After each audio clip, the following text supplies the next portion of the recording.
Dia ini adalah aktivis, dari LBH Jentera Perempuan Indonesia. Jadi kegiatannya terkait hukum-hukum gitu ya.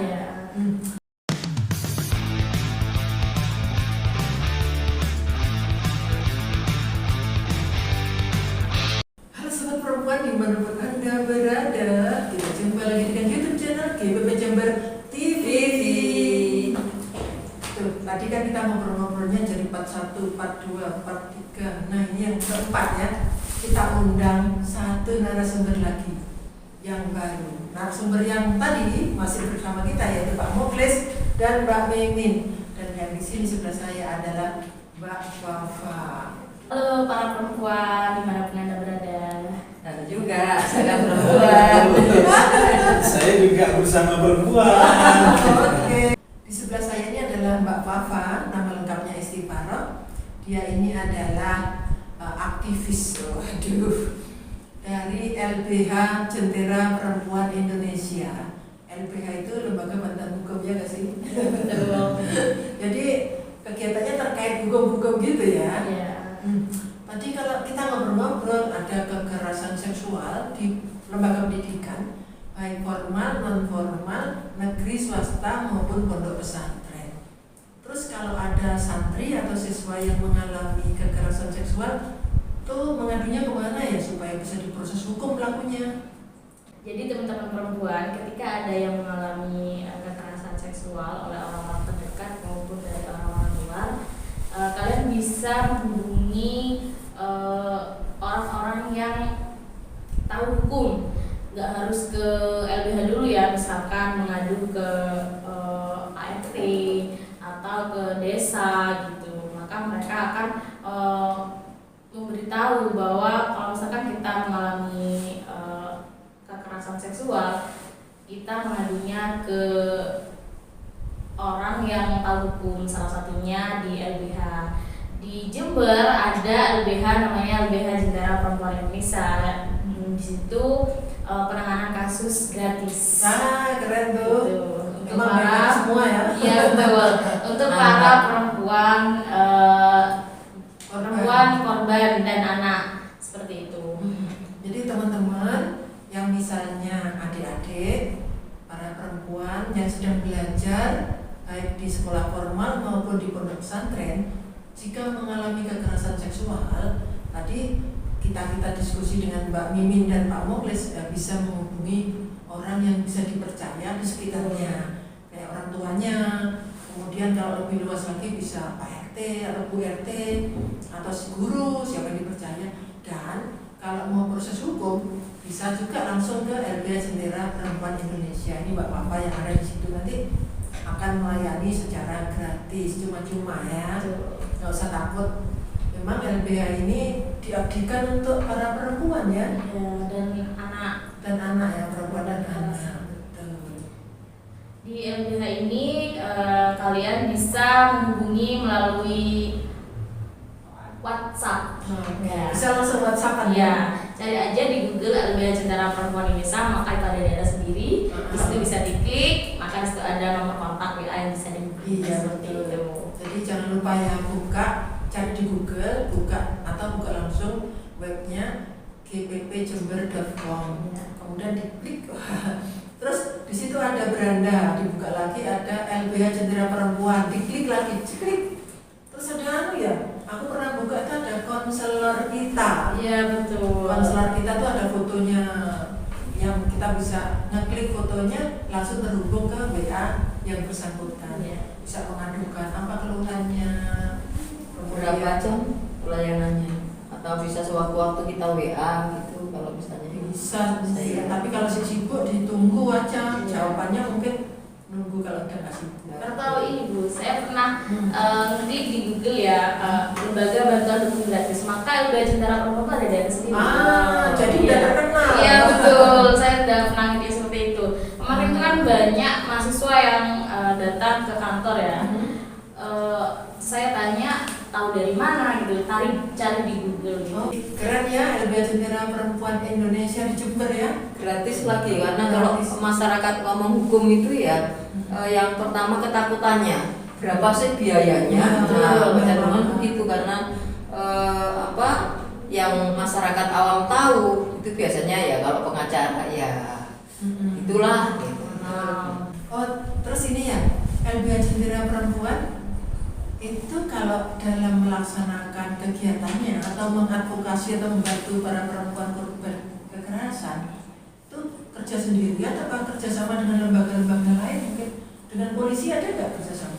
Ada kerjasama dengan polisi juga. Kita kerjasama yang sering gitu ya, sama DP3KP, Dinas Pemberdayaan Perempuan dan Perlindungan Anak Kabupaten Jember ya. Keluarga Berencana. Keluarga Berencana dulu. Keluarga Berencana Kabupaten Jember.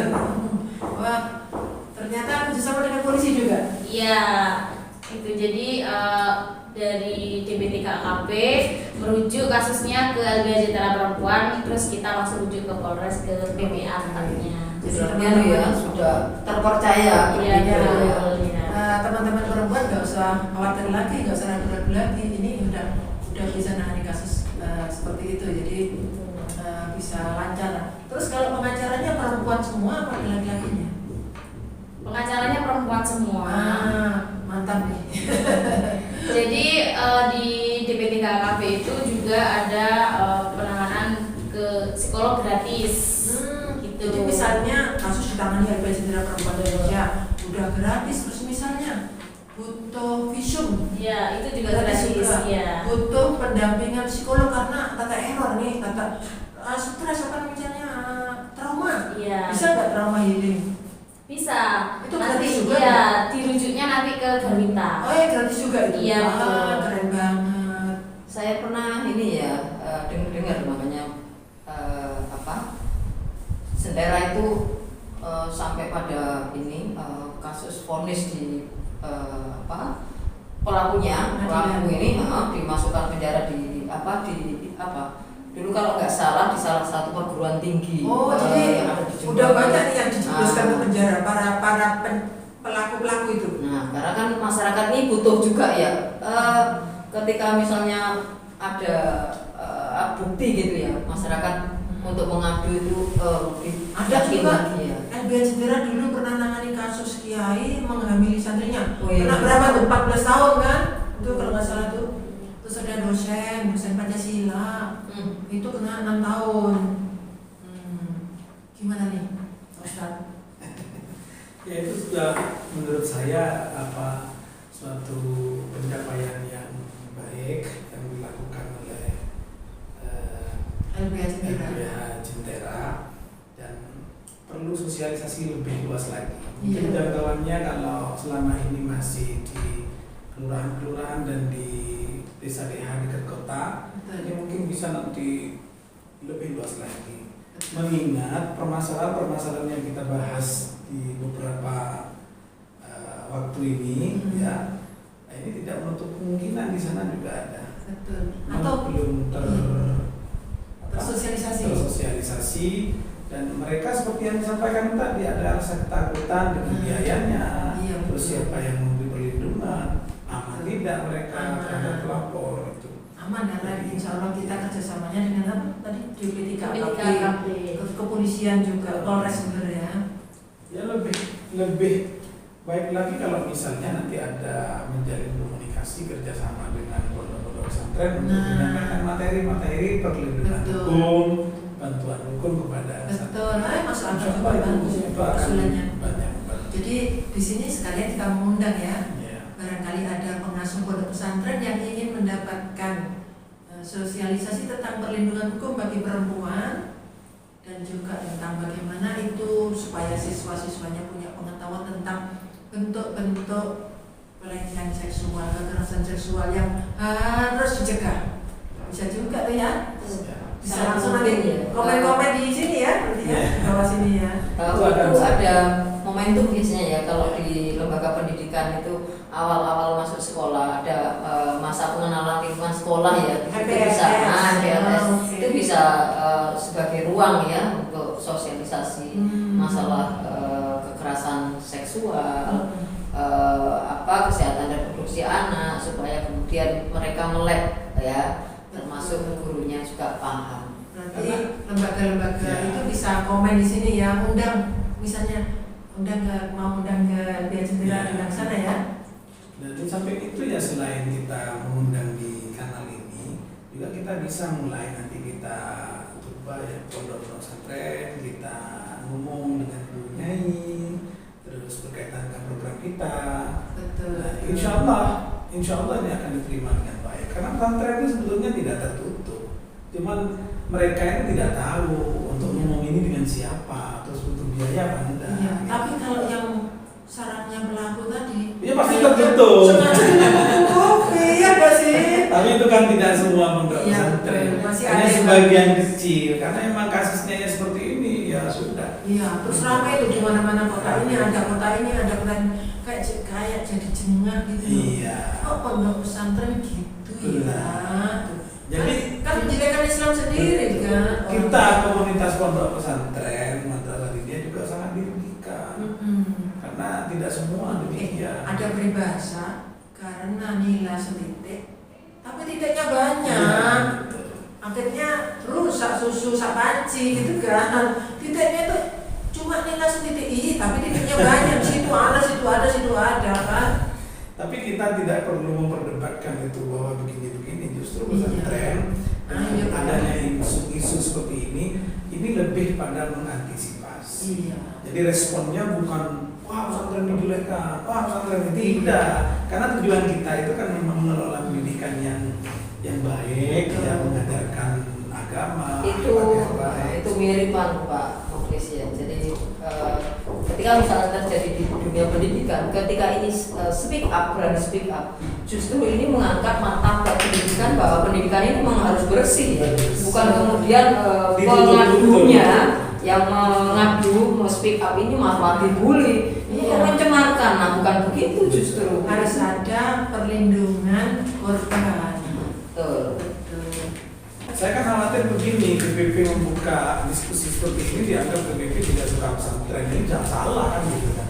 Salah. Justru kita memintai pesantren sebagai lembaga tertua di Indonesia agar tetap bersih sesuai dengan kan gitu ya. Baik, sebelum kita akhiri obrolan kita minta closing statement dari Mbak Fafa sebagai tamu yang hadirnya terakhir bergabung dengan kita ya. Mbak Fafa silakan. Closing statement dari saya, semua orang perlu pengetahuan hukum untuk melindungi dirinya sendiri dan orang lain. Untuk kalian yang mengalami kekerasan seksual bisa lapor pada polisi di Perlindungan Perempuan dan Anak, DP3AKB dan LBH Jentera Perempuan Indonesia. Keren, Elvia. Speak up ya, jangan takut. Stop kekerasan pada perempuan dan anak. Demikian obrolan kita kali ini. Jangan lupa like, subscribe, komen, dan share. Sampai jumpa lagi di GPP Jember TV.